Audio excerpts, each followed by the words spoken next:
नमस्कार मित्रों, मैं ओम बाबू शर्मा। ओम एस्ट्रोबर्ड चैनल में आपका हार्दिक अभिनंदन करता हूं दोस्तों। तहे दिल से स्वागत करता हूं आपका। आज हम बात करने जा रहे हैं 2026 के ग्रह गोचर के ऊपर। कैसा जाएगा 2026 तुला राशि वालों या तुला लग्न वालों के लिए। तो जिनके हॉरोस्कोप में पहले घर में 7 अंक लिखा हो या जिनके चंद्रमा 7 अंक पर बैठे हों, ऐसे राशि या लग्न वाले तुला राशि वाले कहलाते हैं। दोस्तों, तुला राशि यानी इनके स्वामी शुक्रदेव होते हैं। तो शुक्र आपको पता है लग्जरी के कारक हैं। आनंद, भोग विलास, ज्ञान, सांसारिक चीजों का अच्छे से भोग करना, ये सब शुक्र की राशि वालों के साथ रहता है। इसके अलावा तुला जो लग्न है, तुला राशि है, शनि इसमें उच्च के होते हैं। और जब उच्च इसमें बैठते हैं या इसको देखते हैं तो अच्छे परिणाम देते हैं। और कहीं ना कहीं तुला राशि में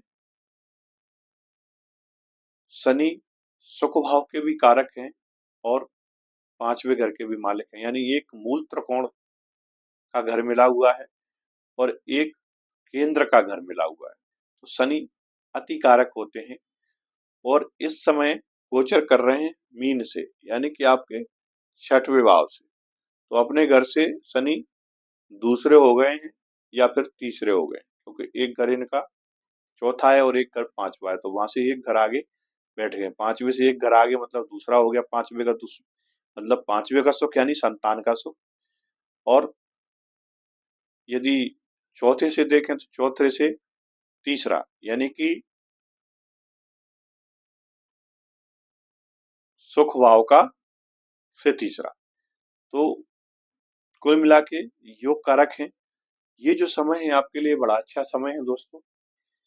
आप यदि किसी कोर्ट कचहरी के मामलों में उलझे हुए थे, आपके शत्रुओं की अधिकता हो गई थी या बेवजह की तकलीफों से, रोग विकार, इन सब चीजों से आपका पल्ला पड़ा हुआ था, थोड़ा सा राहत आपको शनि जरूर देंगे। और संतान की ग्रोथ के ये अवसर हैं। भूमि, भवन, वाहन, तीनों चीजों में आपको तरक्की मिलेगी। आपको नए वाहन की प्राप्ति हो सकती है। आपके भूमि से रिलेटेड जो पारिवारिक विवाद थे वो दूर हो जाएंगे। कहीं नामांकन, सीमांकन, बंटवारा, बटांकन जैसे मामले उलझे हुए थे, उसमें भी आपको राहत मिलेगी। और इसके साथ साथ जो केतु महाराज हैं वो विराजे हुए हैं आपके 11th हाउस में, ठीक है। और राहु बैठे हुए हैं आपके 5th हाउस में। तो आपको शेयर मार्केट में भी इस समय बेनिफिट ये करा सकते हैं। लेकिन मेरा एडवाइज नहीं है कि आप शेयर में पैसा लगाएं। लेकिन यदि लगा रहे हैं तो थोड़ा सा सावधानी के साथ करें। मुझे ऐसा लगता है शायद इस समय आपको लाभ मिल जाए। लंबी यात्रा के योग बनते हैं, विदेश यात्रा के योग बनते हैं, इच्छा पूर्ति का समय है। आपको यदि आप रिलेशन में हैं तो शादी आपकी ये करा सकते हैं। गुरु महाराज भी आपके भाग्य भाव से गोचर करेंगे और आपके कर्म भाव से गोचर करेंगे। तो वो भी कहीं ना कहीं आपको ग्रोथ देंगे। और भाग्य भाव से जो गुरु गोचर करते हैं तो पराक्रम वाले भाव पर उनकी दृष्टि जाती है। छोटे भाइयों के साथ, मित्रों के साथ तालमेल अच्छा बनाते हैं। यदि हमारा वाणी या कम्युनिकेशन का काम है तो उसमें भी हमको ग्रोथ देते हैं, उसमें हमें सफलता देते हैं।